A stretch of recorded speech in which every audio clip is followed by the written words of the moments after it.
இன்றைக்கி ஜவ்வரிசி கிச்சடி செஞ்சுருக்கேன். ரொம்ப டேஸ்ட்டாக வந்திருக்கு. இதை எப்படி செய்கிறதுங்கிறத இந்த வீடியோவில் பார்க்கலாம். வாங்க வீடியோக்குள்ளே போகலாம்.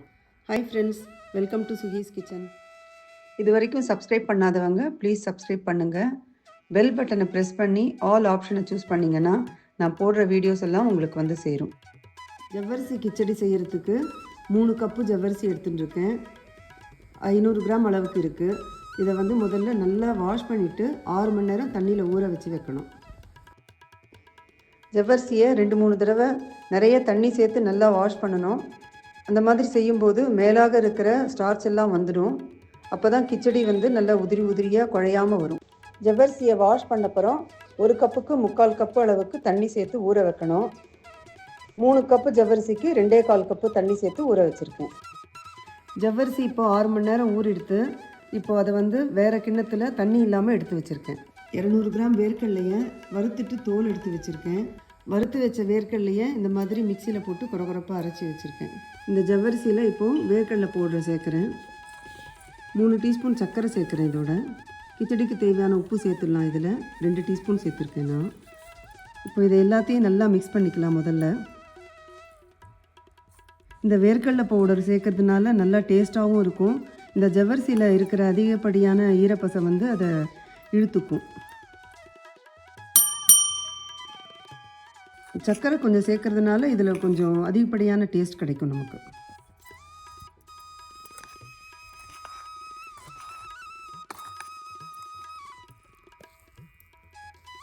நாலு மீடியம் சைஸ் உருளைக்கிழங்க வேக வச்சு தோலெல்லாம் எடுத்துட்டு அதை இந்த மாதிரி சின்ன சின்ன பீசஸாக கட் பண்ணி வச்சுருக்கேன்.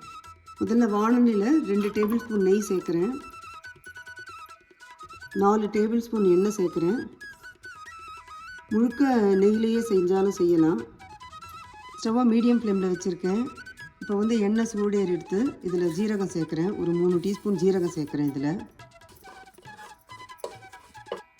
ஜீரகம் நல்லா பொரிஞ்செடுத்து இப்போது பச்சை மிளகா ஒரு 5-6 பச்சை மிளகாவை நல்லா பொடியாக கட் பண்ணியிருக்கேன். அதை இதோட சேர்க்குறேன்.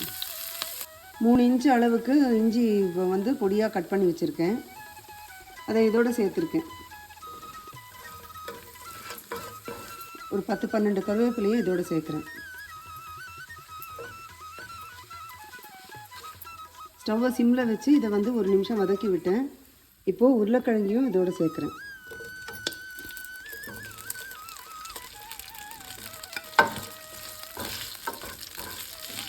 இப்போது ஸ்டவ்வை மீடியம் ஃப்ளேமில் வச்சு இதை ஃப்ரை பண்ணுறேன். உருளைக்கிழங்கெல்லாம் இந்த மாதிரி லைட்டாக பழுப்பு நிறமாக மாறுற வரைக்கும் நம்ம ஃப்ரை பண்ணிக்கணும். இப்போது இந்த ஜவ்வரிசியை இதில் சேர்த்து நல்லா கிளறி விடணும்.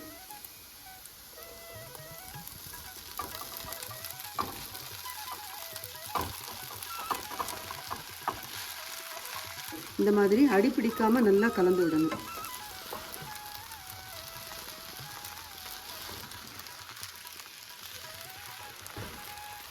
இந்த மாதிரி நல்லா கலர் மாறுற வரைக்கும் நம்ம திருப்பி விடணும். ஜவ்வரிசி நல்லா வந்து இப்போது ரோஸ்ட் ஆகிடுது. இந்த ஸ்டேஜில் ஸ்டவ் ஆஃப் பண்ணிடலாம். இப்போது ஒரே ஒரு எலுமிச்சம்பழத்தை பிழிஞ்சு ஜூஸ் எடுத்து வச்சுருக்கேன். அதை இதோடு கலந்து விடணும்.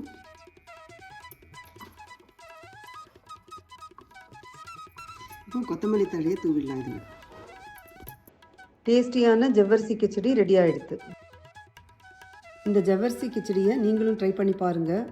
உங்களுக்கு இந்த வீடியோ பிடிச்சிருந்ததுன்னா லைக் பண்ணுங்கள், எல்லாருக்கும் ஷேர் பண்ணுங்கள், உங்கள் கமெண்ட்ஸ் அனுப்புங்க, சேனலை சப்ஸ்கிரைப் பண்ணுங்கள். தேங்க்ஸ் ஃபார் வாட்சிங்.